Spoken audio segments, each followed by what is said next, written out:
Shivkranti TV news अन्याय अत्याचार बेकायदेशीर कृत्य करणाऱ्या विरुद्ध शोषित पीडित न्याय देणारा एकच आवाज। शिवक्रांती टीव्ही दिनबंधू न्यूज संपादक सत्यशोधक शंकरराव लिंगे 73 87 37 78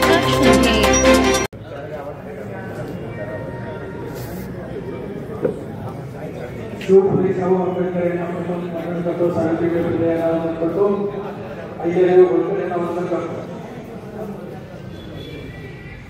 जास्त काही न बोलता फक्त मी काय करायचं याच्यावर फक्त बोलणार आहे आणि काय झालंय हे सुद्धा थोडक्यात सांगणार आहे। कारण सध्या वेळ पार झालेला आहे। प्रांताचा नवीन आदेश निघालेला आहे, मंत्रिमंडळाने काल बैठकीमध्ये काढलेला आहे। ते हैदराबादचं काढलेलं आहे, दुसरं गॅजेट काढणारे जे आहे सातारा गॅजेट आहे, परंतु त्याच्यानंतर काय औंध गॅजेट पण आहे, कोल्हापूर गॅजेट पण आहे, मुंबई गॅजेट पण आहे, पंढरपूर गॅजेट पण आहे, हुडकायचं आहे। असं सगळं काम चालू आहे। त्याच्यावर प्रत्येक वेळी आपण बोलू, पण आता जे गॅजेट आहे ते आहे हैदराबादचं गॅजेट। जे हैदराबादचं गॅजेट म्हणजे काय, गॅजेट गिअर। गॅजेट गिअर म्हणजे काय, तर त्यावेळेला झालेली जनगणना आहे आणि त्या जनगणनेमध्ये कोणत्या माणसाची किती लोकसंख्या आहे हे लिहिलेलं आहे। तो काय पुरावा होऊ शकत नाही, तो अधिकृत नाही। तरी सुद्धा हैदराबाद गॅजेट जे आहे ते 1881 च्या गॅजेट मध्ये 1,41,41 असा मागणा, 1,41,41 आणि कुणबी फक्त 3,400 आहे। म्हणजे 0.03% ही मराठा समाजाची त्यावेळी त्या मराठवाड्यातली संख्या आहे आणि मराठवाड्याची संख्या केवढी आहे म्हणजे आता त्या संख्येने पूर्ण अशी कुणबी सर्टिफिकेट घेतलेले आहे, त्याच्यात कुणीही पाठीमागे राहिलेला नाही। तर आपल्याला एकच निवेदन द्यायचं आहे। निवेदनामध्ये असं म्हटलेलं आहे की आता मी संध्याकाळी पूर्णपणे तयार करतोय आणि उद्या सगळ्याला आपल्या व्हॉट्सअपवर टाकलेला आहे। मला जी कालपर्यंत माहिती मिळाली होती त्या पद्धतीने मी तयार केलं होतं, पण आज सुद्धा वेगळी माहिती आल्यामुळे आणखी आता वेगळं थोडंसं त्यात ऍड करून आपली समिती आली, त्याचा निर्णय वगैरे सगळं घेऊन सकाळी परफेक्टपणे तुम्हाला सगळीकडे पाठवायची व्यवस्था करतो आणि त्याच्याप्रमाणे आपल्या आपल्या जाती संघटनेचं किंवा अखिल भारतीय महात्मा फुले समता परिषदेच्या लेखकावर हे निवेदन प्रत्येक तालुक्यावर द्यायचं आहे, प्रत्येक जिल्ह्यावर द्यायचं आहे। तर आपल्याला एकजूट जर दाखवायचे असेल तर तालुक्याचे कार्यक्रम आपण तालुक्याच्या पद्धतीने करावे, परंतु जिल्ह्याचा कार्यक्रम जो आहे तो गणपती बाप्पा मोरया झाल्याशिवाय हे कार्यक्रम मिळू नये असं आपल्याला वाटतं। पुढल्या आठवड्यात आपण त्याचा विचार करूया आणि आपले कोर कमिटीची बैठक घेऊन त्याच्यामध्ये जिल्ह्याचं नियोजन आपण वेगळ्या प्रकारे करूया। तर हे गॅजेट जे आहे हे गॅजेट 2007 साली ज्यावेळेला औरंगाबाद म्हणजे आताचं संभाजीनगर, छत्रपती संभाजीनगर तिथल्या हायकोर्टाने निकाल दिलेला आहे। मांडला फुले विरुद्ध जयश्री पाटील, म्हणजे मांडला फुले हे आपले न्यायाधीश होते आणि जयश्री पाटील या आपल्या अवघड आहेत, उन्नत सदावर यांच्या पत्नी आहे आणि ते थोरात विरुद्ध अशी केस आहे। तर त्याच्यामध्ये मराठा कुणबी आणि कुणबी मराठा हे मागासवर्गीय नाही, हे ओबीसी नाही असा निकाल दिला। पूर्णपणे हे मराठा लोक जे आहेत दादागिरी करतायत आणि या दादागिरीच्या जोर जी आर निघाले आहे ते जी आर पूर्णपणे गार केले जातील याची मला खात्री वाटते। कारण त्यांनी केवळ त्या आझाद मैदानावरून उठवून आणण्यासाठी हा जी आर काढलेला आहे। हा जी आर पूर्णपणे बेकायदेशीर आहे, पूर्णपणे। मागच्या वेळेला जे जी आर काढले होते ते जी आर किंवा 2018 साली पहिल्यांदा गायकवाड कमिशन आलेलं होतं। त्या कमिशन वेळेला तुम्हाला माहिती आहे 16 वेळेला माझ्या भावा झाला होता गायकवाड कमिशन वेळेला। तर ते कमिशन मी जे निवेदन देतं 70 मध्ये निवेदन दिलेलं आहे, त्याच्यावर ते गायकवाड कमिशन पूर्णपणे रद्द झालेलं आहे, पूर्णपणे। त्याची एकही शिफारस पाणी झालेली नाही। 2018-19 मध्ये आरक्षण दिलं होतं मागच्या वेळेला 12% 13%, आणि त्याच्यानंतर पुन्हा आता जस्टिस सुप्रे कमिटी निर्माण केली. सुप्रे कमिटीने त्या शिफारस केल्या 2024 ला परत जे आरक्षण दिलं आहे ते 10% दिलेलं आहे. तर त्याला सुद्धा आपण कोर्टामध्ये चॅलेंज केलेलं आहे. आपले वकील जे आहेत ते गुणरत्न सदावर्ते आहेत. 3 आपले याचिका आहेत. या 3 याचिकेमधलं एकही मराठा चुकणार नाही आणि त्याला कुठलंही आरक्षण मिळणार नाही याची व्यवस्था मी कोर्टामार्फत करून ठेवली आहे. त्याचा निकालाला जर आठवड्याला शनिवारी याची सुनावणी होते, महिन्यातून 2-3 वेळा सुनावणी होते, शनिवारी सुद्धा सुनावणी होते आणि अर्जंटला त्याचा निकाल लावा म्हणून सुप्रीम कोर्टाने आदेश दिले आहेत हायकोर्टाला. म्हणजे त्याचा सुद्धा निकाल महिन्यात 2 महिन्याच्या आत लागल्याशिवाय राहणार नाही.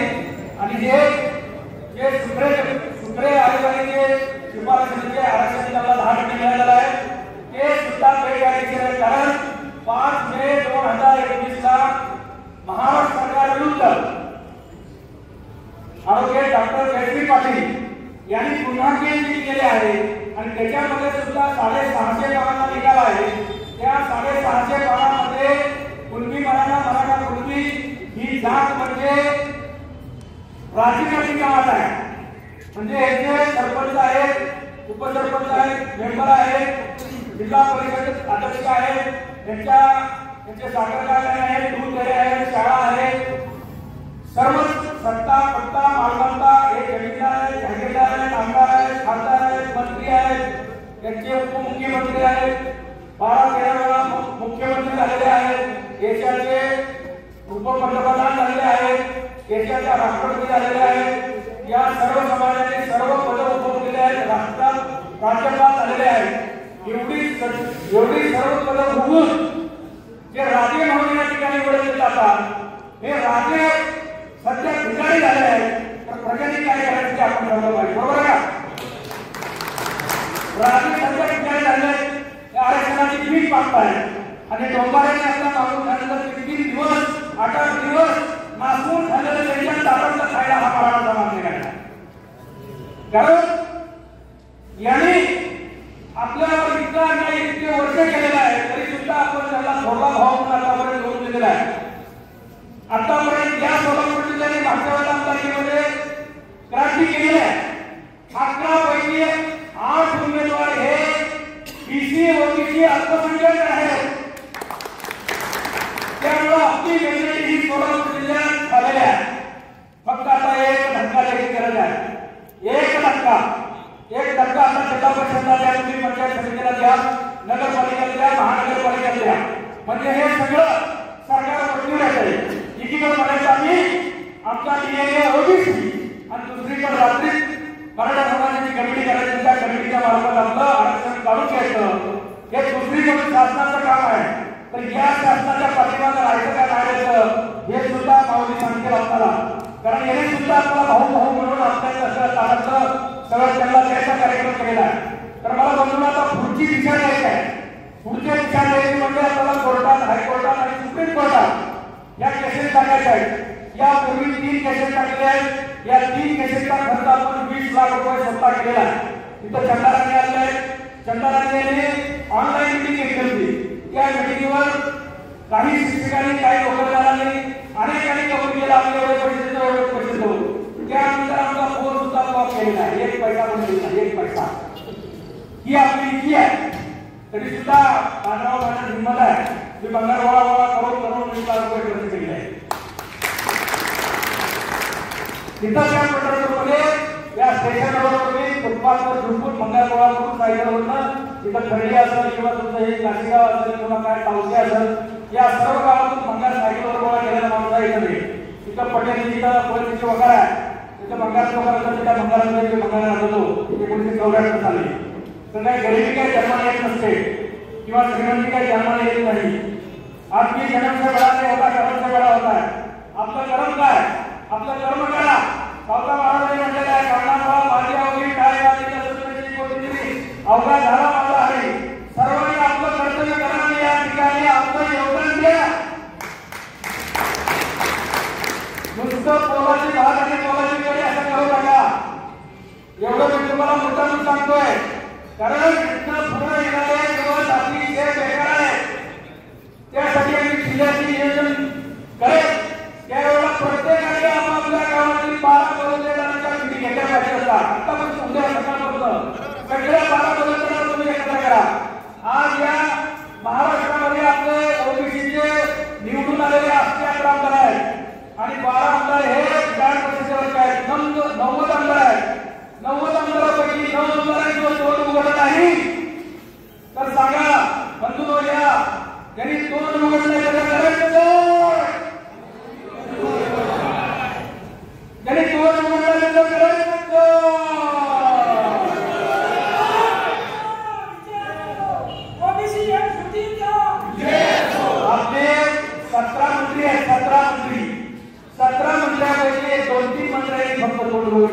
ओबीसी मंत्री बाकीच्या 10-12 मंत्र्यांचं करायचं काय?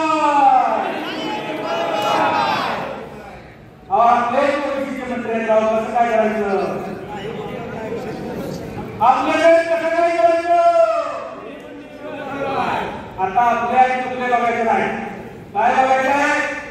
जो आपल्याला मदत करतो तो आपला त्याला निवडून द्यायचा.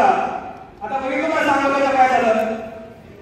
सांगोल्याला आपण म्हणून दोघाला पाडला आणि तिसरा निवडून आला आपला नवीन एकटा डॉक्टर आहे किंवा नवीन तरुण आहे त्याला निवडून आलं आणि पहिल्यांदा तो त्यांच्या टाकून गेला त्याचं त्यांचं अभिनंदन केलं.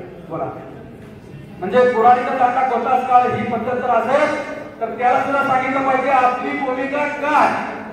कारण त्याला एका मतदान केलं नाही, हो एकाने दिलं नाही, एकाच दिलं नाही. कारण एकाने 90,000 खाली, एकाने 50,000 55,000 खाली पाहिजे, मजूर राहिली कुठं? बाकीच्या धनगरबाई आणि इतर समाजाने मदत देऊन निवडून आणलं आणि त्या म्हातारीसाठी म्हातारी मत आमच्या वाटलेलं आहे. तर मंजूर आता पुढच्या काळामध्ये आपल्या समाजाकडे बघायचं नाही, आपल्या जातीकडे बघायचं नाही, ओबीसी सुद्धा बघायचं नाही. आपल्याला जर मदत करणारा कोणी असू द्या त्याला आपण निवडून आणा त्याला. कारण आपल्या विरोधात जो दुसऱ्याच्या स्त्रियांवर त्याला पहिल्यांदा पाण्याचा कार्यक्रम करायचा आहे का? जे आपल्या विरोधात वाटतात त्याचं करायचं काय? अहो खाली कुंडीवर पाय कसं करायचं? हे काय कुंडी आहे पारंपरिक आपण केली पाहिजे एवढंच मी सांगतो. आणि आता माझं सगळं प्रश्न घेतोय, एकच कार्यक्रम सांगितलाय भुजबळ साहेबांनी, उद्यापासून प्रत्येकाने आपापल्या गावामध्ये मिटिंग घ्यायची आणि प्रत्येक तालुक्यामध्ये 12 बरोबरचे सगळी माणसं एकत्र करून प्रत्येक तालुक्याच्या कचेरीवर आपण मोर्चा न्यायचा आणि त्याचं निवेदन द्यायचं. निवेदनाचा मसुदा उद्या देतो आणि त्याच्यानंतर 8 दिवसांनी आपण जिल्ह्याची निवडणूक आपल्या निवडणूक काढून त्या ठिकाणी लाखोचा मोर्चा घेऊन जावं एवढं सांगतो आणि थांबतो. जय ज्योती, जय क्रांती, जय भीम, जय भारत. धन्यवाद.